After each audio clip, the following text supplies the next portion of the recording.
दोस्तों कैंडलस्टिक की सीरीज में आज हम समझेंगे थ्री वाइट सोल्जर पैटर्न के बारे में। दोस्तों ये एक बुलिश पैटर्न है और ये पैटर्न तीन कैंडलस्टिक से बनती है जो कि तीनों की तीनों ग्रीन कैंडलस्टिक होती है। दोस्तों यहाँ पर आप देख पा रहे हैं कि तीन ग्रीन कैंडल बनती है जो कि एक के बाद एक ऊपर की तरफ बनती है। दोस्तों इस पैटर्न का नाम है three white soldier. Three white soldier का मतलब आप समझ सकते हैं कि तीन सेना के जवान जो कि ऊपर की तरफ चढ़ाई कर रहे हैं। आप यहाँ पर देख रहे हैं कि तीन पैटर्न है, तीन कैंडल है जो कि ऊपर की तरफ बन रही है, इसीलिए इस पैटर्न का नाम ऐसा दिया गया है।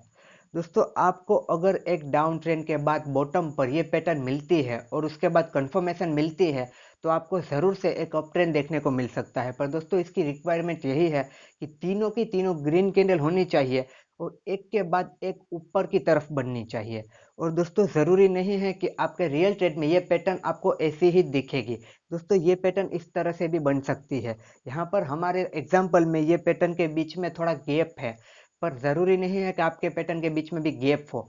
वो उसके आसपास भी बन सकती है, पर ये ज़रूरी है कि वो तीनों की तीनों ग्रीन कैंडल हो और एक के बाद एक ऊपर की तरफ बन रही हो, तभी वो आपकी थ्री वाइट सोल्जर पैटर्न कहलाएगी। दोस्तों चलिए अब इस पैटर्न को हम चार्ट में देख लेते हैं कि अगर ये पैटर्न आपको आपके चार्ट में मिलती है तो उसके बाद आप अपनी एंट्री और स्टॉप लॉस कैसे डिसाइड करोगे। दोस्तों यहाँ पर चार्ट में आप देख सकते हैं कि आपको बॉटम पर थ्री वाइट सोल्जर पैटर्न देखने को मिल गई है। तो दोस्तों अब हम यहाँ पर अपनी एंट्री कैसे लेंगे। तो दोस्तों आज तक जो हम सीखते आए हैं कि हम अपनी एंट्री लेते हैं तो उस पैटर्न के अगली कैंडल है उसका जो क्लोज है वो हमारी पैटर्न के जो आखिरी कैंडल है उसके हाई के ऊपर क्लोज होना चाहिए। पर आप यहाँ पर देख सकते हैं कि वैसा नहीं हो रहा है। तो अगर वहाँ पर अगली कैंडल में नहीं हो रहा है तो हम सेकंड कैंडल चेक करते हैं। पर आप यहाँ पर देख सकते हैं कि अगली चार कैंडल तक हमें कंफर्मेशन मिलती ही नहीं है। दोस्तों आपके रियल ट्रेड में काफ़ी बार ऐसा होगा। आप यहाँ पर एग्जाम्पल के साथ सीखोगे या फोटो में देखोगे या फिर आप गूगल पे फोटो देखोगे तो आपको सारी चीज़ें परफेक्ट ही मिल जाएगी। पर हमारे रियल ट्रेड में तो सब कुछ अलग ही होता है। इसीलिए आज ये एक अलग एग्जाम्पल के साथ मैं आपको समझा रहा हूँ कि आप यहाँ पर देखिए कि आपको कंफर्मेशन नहीं मिलती है। दोस्तों यहाँ पर तो विदाउट कंफर्मेशन ट्रेड ऊपर की तरफ चला गया है। पर अगर आपको अपने ट्रेड में ये पैटर्न मिलती है या फिर कोई भी पैटर्न मिलती है तो उसके बाद अगर आपको कंफर्मेशन नहीं मिलती तो मेरे हिसाब से तो आपको वहां पर ट्रेड नहीं करना चाहिए। क्योंकि दोस्तों काफ़ी बार ऐसा होता है कि पैटर्न बन जाने के बाद कंफर्मेशन नहीं मिलती, पर काफ़ी बार ऐसा होता है कि वो स्टॉक फिर ऊपर की तरफ चला जाता है विदाउट कंफर्मेशन।